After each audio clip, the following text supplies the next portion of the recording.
Hi friends, நான் வந்து ஆற வச்சுட்டேன். இந்த தண்ணி கொதிச்சதுக்கப்புறம் எப்படி இருக்குன்னு பாருங்கள். நல்லா ஃபில்டர் ஆயிடுச்சா?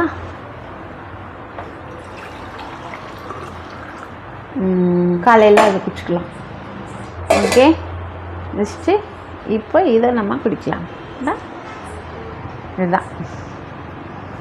இதுதான் வந்து வெயிட் லாஸ் தண்ணி. நிறைய பேர் வீடியோ போட்டிருக்காங்க, பட் நான் எதையுமே பார்த்தது இல்லைங்க. இது என் மரமண்டைக்காய் தானாக உரிச்சுது, தானாக குடிக்க போகிறேன். நல்லாயிருக்கும், ஒன்றுமே பிரச்சனை இல்லை. இதில் வேணும்னா நீங்கள் லெமன் கூட புழிஞ்சு குடிச்சிக்கலாம். லெமன் வேணும்னா. நான் எதுவுமே குடிக்கல. உப்பு போட்டால் ப்ரெஷர் வந்துடும், அதனால் உப்பு போட தேவையில்லை. அப்படியே குடிக்கலாம், நல்லாயிருக்கும். எனக்கு பழகிடுச்சு. வெந்தயம் போட்டதுனால கொஞ்சம் லைட்டாக கசக்கும். கொஞ்சம் வார்மில் குடிக்கணும். குடிச்சிட்டு காலையில் எழுந்திரிச்சி வெறும் வயிற்றில் திரும்பி சூடு பண்ணி இதே அளவு குடிச்சிடுங்க. ரெகுலராக ஃபாலோ பண்ணிட்டு வந்தீங்கன்னா நிச்சயமாக கண்டிப்பாக குறையும், நான் கேரண்டி.